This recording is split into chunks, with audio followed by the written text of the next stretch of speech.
Alors, vous êtes tous des étudiants dans des programmes de maths et de physique. Alors, ça fait longtemps que vous utilisez le concept de nombre réel. Par contre, je suis certain si j'avais à vous poser la question, c'est quoi une définition mathématique précise d'un nombre réel? Je suis certain que j'aurais autant de définitions que personne dans la classe ou dans le cours. J'aurais des gens qui me diraient, bon ben, ça inclut les rationnels et les irrationnels. Alors ben là, je poserais la question, c'est quoi un irrationnel? Et puis, bon, ben, j'aurais des réponses comme, ben, ce sont des nombres avec des expansions décimales qui puissent être infinies. Et puis, bon, il y a une certaine mesure de vérité dans chacune des réponses que j'obtiendrai, mais il reste qu'une définition concrète et précise de c'est quoi un nombre réel. En fait, ça demande une certaine abstraction. Et puis, ce que je vous demanderais pour l'instant, c'est d'adopter la philosophie que les nombres sont des constructions ou des inventions des êtres humains. Et puis, ce sont des modèles, si on veut, qui sont inventés pour satisfaire à certains besoins.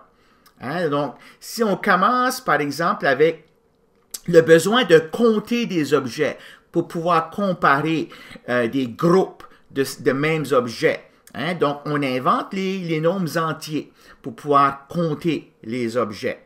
Et puis, bon, ben, on invente un système, comment est-ce qu'on peut les additionner puis les multiplier ensemble.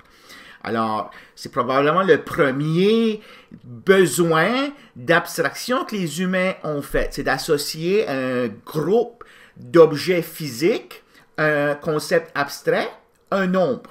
Okay, pour mesurer, si on veut, la taille de ce groupe d'objets-là. Ensuite, ben, si on monte un peu de niveau de sophistication, à un moment donné, on découvre le besoin de pouvoir comptabiliser qu'est-ce qui se passe quand on prend un entier, puis on divise en parts égales. Okay? Alors, on a une table, puis on la divise en 4 parts égales. Alors, on a besoin de définir le concept de 1 sur 4, un quart. Okay? Donc, c'est un besoin différent, mais c'est quand même un besoin. Okay? Donc, on veut pouvoir comptabiliser, représenter ces fractions-là. Alors, on invente un système de nombres, des rationnels, qui sont construits à partir de quoi? À partir de choses qu'on connaît déjà. Les entiers. Okay? Donc, on invente un nouveau système de nombres, puis on invente une manière comment les additionner puis les multiplier ensemble. OK? Alors, c'est ça la philosophie que je veux que vous ayez quant à la construction, l'existence des nombres réels. Donc, ce qu'on va faire dans ce chapitre ici, c'est montrer que les rationnels, en fait, ils sont bons pour beaucoup de choses, mais ils ont des lacunes. Okay? Il y a des propriétés, des manques okay, que ce système de nombres-là possède, qu'on va juste pouvoir combler en définissant un autre plus large système de nombres qui seront les nombres réels. Et puis les nombres réels, on va les construire à partir de quoi? Ben, à partir de choses qu'on connaît déjà, à partir des rationnels. Okay? Donc, ça va être ça le but de ce chapitre ici, c'est comment est-ce qu'on construit les réels, c'est à partir des rationnels. Okay? De la même manière qu'on a construit les rationnels à partir des entiers, c'est une construction, on ajoute. Okay? Alors, dans cette première capsule, on va faire un bref rappel des propriétés des rationnels. C'est peut-être des choses que vous avez déjà vues dans un cours d'algèbre, sinon ce sont des choses assez, bon, je dirais assez directes et évidentes. Je ne vais pas faire un cours d'algèbre ici, mais juste repenser un peu les propriétés de base parce que ces propriétés-là seront importantes quand on va construire les nombres réels. Alors, au lieu d'écrire à la main libre des notes, je vous ai déjà préparé un document que vous allez pouvoir intégrer à vos notes de cours. Et puis, je vais tout simplement repasser avec vous ici les éléments les plus importants.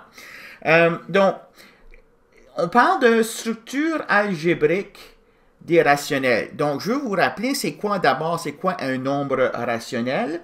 Alors, ben, le système algébrique des rationnels, c'est d'abord et avant tout un ensemble.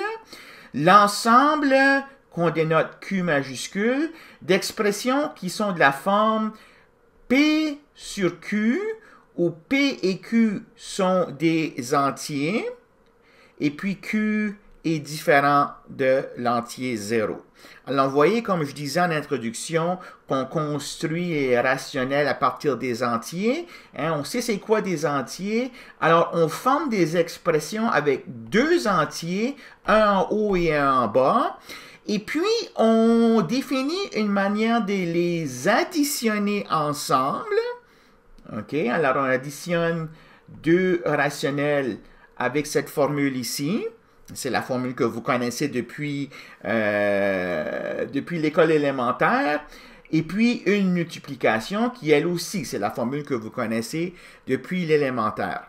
Okay? Alors, l'emphase que je veux mettre ici, c'est que c'est un système, c'est un ensemble qui est construit à partir de paires de nombres entiers. OK? Bon, bien sûr, on fait l'identification, on identifie deux éléments de cet ensemble-là quand le produit croisé est égal. Hein, ça veut dire quoi? Ça veut dire, par exemple, 2 sur 3, c'est la même chose que 4 sur 6, qui est la même chose que 6 sur 9. OK? Alors, et ainsi de suite. Donc, on identifie ces choses-là comme étant le même objet. Et puis, quand je dis que on a construit les rationnels à partir des entiers, c'est plus que juste la constatation qu'on a uni deux entiers ensemble, qu'on a mis un sur le dessus, puis un sur le dessous. Quand on prend les entiers relatifs Z, je peux les identifier avec des éléments de Q. Donc, je peux prendre un entier P, dans Z, puis l'identifier avec l'élément P sur 1 dans Q. Et puis, quand j'en prends deux entiers de cette forme-là, puis je regarde l'addition puis la multiplication telle que définie dans Q, je me rends compte que c'est la même addition puis la multiplication que j'ai avec les entiers. OK? Alors, c'est un prolongement. Donc, Q, c'est un prolongement du système algébrique des entiers munis avec addition et multiplication. OK? Alors, c'est ça la philosophie, comme je disais en introduction, que je vais vouloir que vous adoptiez avec les réels. Donc, quand on va construire les réels, on va commencer avec ce système de nombres ici, avec cette opération algébrique ici, celle-là, et puis on va ajouter ou on va l'étendre à une nouvelle classe de choses. Bon, mathématiquement, les rationnels satisfont à ce qu'on appelle un quart. Alors, ceux qui ont déjà fait le cours d'algèbre, il est probable que vous ayez vu c'est quoi un quart. Sinon, ça codifie un peu des propriétés que vous connaissez déjà à propos des rationnels. OK? Donc, un quart, c'est un ensemble. Donc, dans le cas des rationnels, c'est l'ensemble que j'ai ici, muni de deux opérations, l'addition et la multiplication. Hein, donc, l'addition et la multiplication, qui vont satisfaire certaines propriétés. Bon, avant de continuer, je veux juste vous souligner qu'il n'y a pas juste des rationnels sur lesquels on peut définir des additions et des multiplications. Hein? Donc, des matrices carrées, par exemple. Si je prends deux matrices 5 par 5, je peux les additionner ensemble, ça va faire une autre matrice 5 par 5. Je peux les multiplier ensemble, ça va faire une matrice 5 par 5. Je peux prendre des vecteurs, deux vecteurs dans R3. Je peux les additionner ensemble. Je peux faire le produit vectoriel. Ça me donne aussi un produit, ça. Hein, donc, mais pour que ça soit un quart, il faut qu'il y ait certaines propriétés qui soient satisfaites. OK? Donc, d'abord, il y a des axiomes sur la propriété d'addition. qui dit, bon, bien sûr, il faut que ça soit une opération close, c'est-à-dire si je prends deux éléments dans l'ensemble K, puis je définis leur somme c'est aussi un élément de K. Satisfont la commutativité pour l'addition, que l'ordre pour cette addition-là n'est pas important. Puis en fait, vous pouvez voir ici que j'ai P1 sur Q1 plus P2 sur Q2, ou P2 sur Q2 plus P1 sur Q1. Ça va être commutatif. Pourquoi? Parce que les entiers, l'addition puis les produits des entiers, c'est commutatif. J'ai l'associativité, c'est-à-dire que si j'ajoute d'abord x plus y, puis ensuite j'ajoute z, c'est la même chose que d'ajouter d'abord y plus z, puis ensuite ajouter x. Donc ça, c'est également le cas pour cette addition que j'ai ici. Vous pouvez la vérifier. K contient un élément que l'on dénote par 0, tel que 0 plus x, c'est égal à x pour tout x dans K. Donc, on appelle ça un élément neutre pour l'addition. Alors, bien sûr, dans les rationnels, qu'est-ce qui joue ce rôle-là? Ben, c'est l'entier 0 vu comme une fraction, 0 sur 1 ou 0 sur 2, ou peu importe. Okay? Donc, ils sont tous la même 0. Et enfin, pour chaque élément de K, il existe ce que j'appelle un inverse additif. Un autre élément, okay, qui est tel que quand j'ajoute ces deux éléments-là ensemble, l'élément x et son inverse additif, ça me donne l'élément neutre pour l'addition. Donc, les rationnels satisfont cette propriété-là. J'ai des axiomes de multiplication. C'est en fait à peu près les mêmes sortes d'axiomes. Si je prends deux éléments, leur produit est aussi un élément de cet ensemble-là. J'ai la commutativité, l'ordre de la multiplication n'est pas important. L'associativité, donc quand je combine les expressions comme j'ai ici, j'ai égalité. J'ai un élément neutre pour ce produit ou cette multiplication-là que je vais désigner par 1, qui va absolument être différent, qui doit être différent de l'élément neutre pour l'addition, tel que quand je multiplie cet élément-là par n'importe quel x, ce que j'obtiens comme réponse, c'est le x. Donc, c'est un élément neutre pour la multiplication. Qu'est-ce qui joue ce rôle-là dans les rationnels? Ben, c'est l'entier 1, okay? Ou 1 sur 1 qui joue ce rôle-là.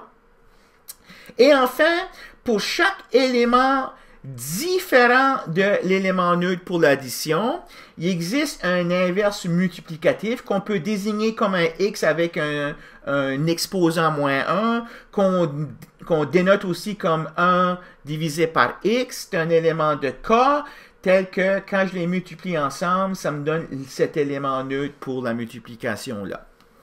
Okay? Donc, les rationnels satisfont ça aussi. Puis enfin, j'ai un axiome de distributivité qui nous donne comment est-ce que ces deux opérations-là se communiquent l'une sur l'autre, communiquent l'une avec l'autre. Okay? Donc, et puis, elle est donc codifiée dans cet axiome de distributivité ici. Okay? Alors, dans tout corps, au lieu d'écrire x plus moins y, on va écrire x moins y. Au lieu d'écrire x multiplié par 1 sur y, on va écrire ça, et ainsi de suite. Okay? Donc, ça, c'est juste pour codifier la nomenclature que vous connaissez déjà. Et puis ici, ben, l'ensemble Q, muni des opérations que je viens de définir ici, c'est un corps. Okay? Alors, c'est ça la structure algébrique qu'on associe au rationnel, un corps. Par contre, quand je regarde l'ensemble des entiers, vu comme un sous-ensemble des rationnels, ça ne forme pas un corps en soi. Par exemple, le nombre 2, il n'y a pas d'autre entier qu'on peut trouver qui est tel que quand je multiplie par 2, j'obtiens 1. OK? J'ai besoin de 1/2, mais 1/2, ce n'est pas un entier.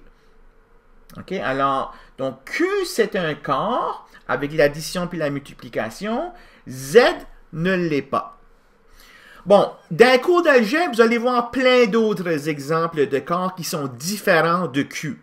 Okay? Nous, ce qu'on va faire ici, dans ce cours ici, on va construire les réels comme étant aussi un corps qui contient Q comme un sous-corps. Mais le but de ce cours ici, c'est pas de faire une liste exhaustive. Je laisserai ça à vos profs d'algèbre. Juste donner un exemple ici pour ceux qui aiment faire l'informatique. Quand je regarde l'ensemble qui contient juste 0 et 1, mais muni ce que j'appellerais les additions et multiplications booléennes, okay, ça aussi c'est un corps. Ça c'est votre prof d'algèbre qui vous montrera ça. Donc le but c'est pas de faire un cours d'algèbre ici, c'est de codifier, donner un nom à des opérations qu'on est habitué à faire avec les rationnels. Alors, il y a quelques propriétés ici. La démonstration, je ne les ferai pas, mais elles sont données pour que vous puissiez les faire en exercice. Ce sont des choses qu'on est habitué à faire, okay, avec des rationnels, mais en fait, découlent tout simplement de la définition que j'ai ici, puis le fait que j'ai ces 11 propriétés ici. Okay, donc, on démontre chacune de ces propositions ici à partir des 11 propriétés qui doivent être satisfaites dans n'importe lequel corps, en particulier dans le corps des rationnels. Si j'ai x plus y égale x plus z, alors y égale z. Hein, je peux canceller les x. Okay, donc, ça, c'est une propriété qui découle de la propriété que j'ai pour les axiomes de l'addition ici. Okay, donc voilà la démonstration ici. Si j'ai x plus y égale à x, alors il faut y égale à 0. Okay, alors prenez ici le cas z égale à 0. Okay, alors dans cette expression ici, si j'ai x plus y égale à 0, alors il faut que y soit l'inverse additif pour x. Et puis l'inverse additif de x, c'est x comme tel. Donc ces propriétés-là, on les montre toutes à partir des axiomes de l'addition qu'on avait ici. Okay, donc ils sont vrais dans n'importe quel cas. Les axiomes de la multiplication impliquent aussi des propriétés qu'on est habitué de faire avec des rationnels. Si x fois y égale x fois z, puis x est différent de l'élément neutre pour l'addition, alors y égale à z, on peut canceller les x. Si x est différent de 0, et puis x fois y égale à x, ben, il faut que y soit 1. Si x est différent de 0, et puis x fois y égale à 1, ben, y doit être l'inverse multiplicatif de x. Et puis, l'inverse multiplicatif de x, c'est x. OK, donc ça, je vous laisse ça en exercice. Ces propriétés-là découlent tous des propriétés des axiomes de multiplication. Aussi, dans tout cas, les propriétés suivantes sont vraies. OK? Alors, quand je prends l'élément neutre pour l'addition, puis je fais la multiplication avec n'importe quel élément de cas, j'obtiens à nouveau l'élément neutre pour l'addition. Si x est non nul et y est non nul, alors x fois y est non nul. OK? Ça, c'est vrai dans un quart. On utilise souvent la contreposée de ça, c'est-à-dire que si on travaille dans un quart, puis on sait que x fois y est égal à 0, alors ça veut donc dire qu'il faut que x soit 0 ou y soit 0. J'ai que l'inverse multiplicatif de x multiplié par y, c'est la même chose que l'inverse multiplicatif de x fois y, qui est la même chose que x fois l'inverse multiplicatif de y. Et puis l'inverse multiplicatif de x fois l'inverse, excusez, pas l'inverse multiplicatif, l'inverse additif de x, ici, l'inverse additif, l'inverse additif. L'inverse additif de x fois l'inverse additif de y, ça donne la même chose que x fois y. Donc ça, on utilise la proposition 1.5 que j'ai ici là, pour démontrer ça. Alors, c'est juste une codification, comme je disais ici, des propriétés que vous avez déjà vues. Puis en fait, donc, ils sont vrais dans n'importe quel cas, parce que tout ce que j'utilise pour démontrer ces propositions 1.5, 1.6 et... c'est ça, 1.5 et 1.6 et 1.7 que j'ai ici, ce sont les actions d'un corps. Comment est-ce qu'un corps est défini? Okay? Donc, tout ensemble, tout système qui satisfait les actions de définition d'un corps satisfait ces propositions 1.5, 1.6 et 1.7 là. OK? Alors, voilà donc juste un petit rappel de ce sont quoi les rationnels. Les rationnels n'ont pas changé aujourd'hui après cette leçon ici. Ce sont les mêmes choses que vous avez vues depuis belle lurette. Sauf que je veux donner une structure mathématique des axiomes, une axiomatisation de les opérations qu'on est habitué de faire sur les nombres rationnels, parce que cette axiomatisation-là sera importante quand on va construire les nombres réels.